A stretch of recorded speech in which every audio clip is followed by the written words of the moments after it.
Hey y'all, I recently got asked by someone, should I split my bills 50-50 with my boo? What do you think? And in this video, I'm going to answer that question. So, if you are in a relationship or considering sharing your finances with a partner, make sure to watch this video and listen up.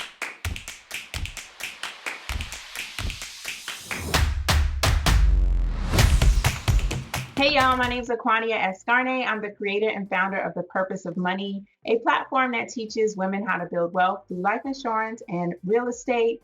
And I like to go into financial topics from time to time because as a financial coach, I have heard it all, seen it all, and helped people get out of it all. So today we're going to talk about an article that I recently read, as well as a question that I get asked often by those who are single and mingling or single and dating and looking to combine their finances with a partner. And so the question of the day is, should I split things 50-50 with my partner? And how does it work if we don't make the same income or don't have the same money habits? So this is really interesting because I think that when we come together, we don't really even realize the financial trauma that we might have gone through as kids or young adults that has truly changed our relationship with money.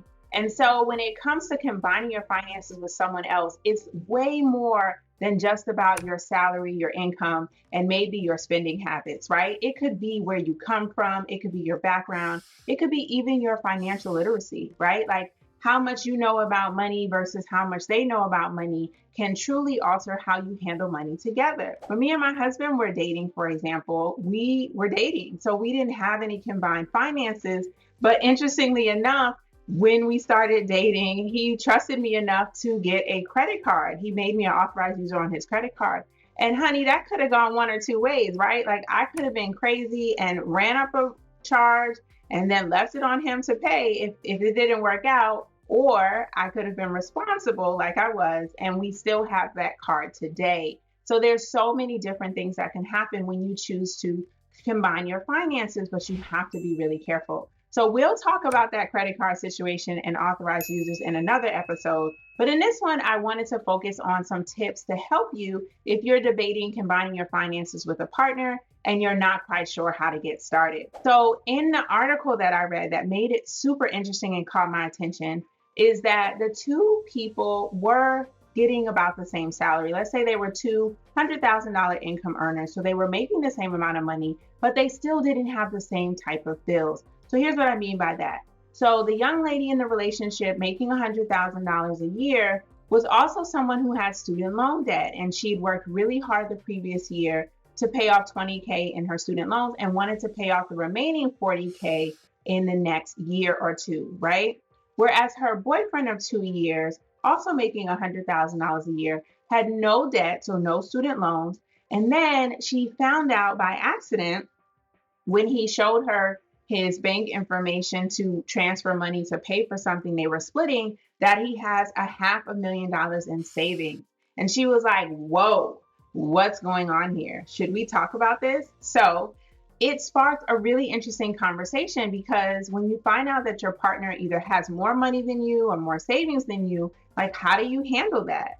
So here is my advice on this situation. Now, first of all, when you're combining your finances, moving in together, and potentially splitting bills, you need to have several conversations about it before you actually move the furniture, okay? Talk about it before you do it so that if you aren't on the same page, you have time to work through any issues and conflicts, and you have the ability to get on the same page or not move in so you don't incur any financial issues or complications if you move in too fast and then you decide this is not what's for me.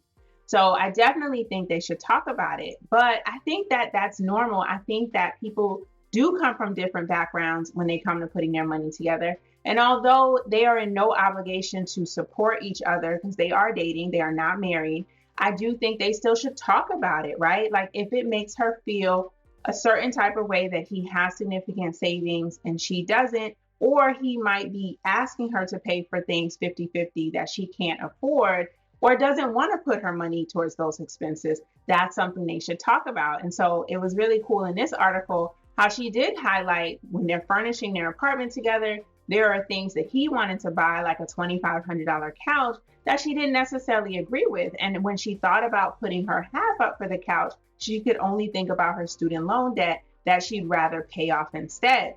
So when you have situations like this, it's important to have what I call money dates with your boo. Use these opportunities to talk to your partner about money and prioritize what matters, right? Like, talk to them about why you want to pay off your student loan debt before anything else, or why you don't want to spend more than a certain amount of money on a couch or furniture, and create a budget that you can agree on, but bring those conversations to the money date. The reason I'm calling it a date is because I think you need to schedule it. I don't think you should bring these conversations up randomly at dinner or after a long day when both of you are tired or not necessarily ready to talk about subjects that might give the other person anxiety or some type of excitement, right? So create a date, put it on the calendar, and know that that's what that meeting is for, and come to the meeting with your numbers, your questions, and the things that you want to talk about. Set an agenda so it can be productive, okay? Using that opportunity to talk with each other about the most pressing financial issues you have together. The other thing is, be creative. Like, if you are making the same amount of money and you have similar amounts of debt, maybe it's okay to do 50-50. But let's say you're in a relationship where the other partner makes more money than you, or vice versa. What do you do in those situations?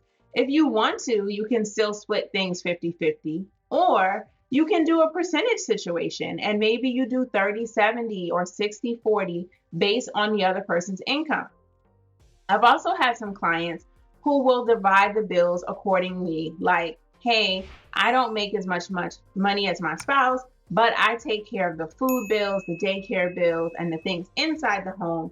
And then my partner takes care of the other bills outside the home, like the car notes, car insurance, and other bills. You can divide your bills any way you like. Just talk about it, okay? That's half the battle, and that's super important. Also, when you're combining your finances with someone else, it's really important to make sure you're on the same page. What are your goals? What are your priorities? Where do you want your money to go? You can sit down and talk about your savings goals. You can talk about your big obligations and the things that you think you both should contribute to. So, for example, if you're preparing for a wedding, yeah, why not split some of that, save together, and save for the wedding that you both want? But if you have student loan debt and you want to pay it off, and your spouse or your partner doesn't necessarily want to contribute to that, or you don't want them to, then you don't include that into the family finances, right? But you do need to make clear that's something that you're doing so that they don't assume you just have this extra income available to put to other goals if you are putting it towards your personal debt, right? Talk about it, make it clear, and then have everyone be on the same page so that there's no hard feelings. But understand this. It's really important when you're combining your finances that you're transparent about this stuff too. Don't go racking up debt without the other person knowing, and don't incur any large expenses or purchases without talking to your partner, because the worst thing that can happen is you decide, let's go 50-50 on something we both didn't agree to buy. And if the other person doesn't agree to that purchase, you're stuck holding the bag. So make sure when you're combining your finances, communication is key. It's super important. And make sure that you're having those money dates, checking in with one another, and making sure that you're on the same page financially. If you're not and you need a third party to help you out, that's where people like me, financial coaches, financial advisors, even a good friend who's not in the relationship and has no judgment, could help you sort through some of the disagreements. But it is important to talk about it. That's the number one key when it comes to relationships and money. I hope this was super helpful. If you like this video, please like, subscribe, and share with anyone who needs to hear it. And until next time, keep building generational wealth.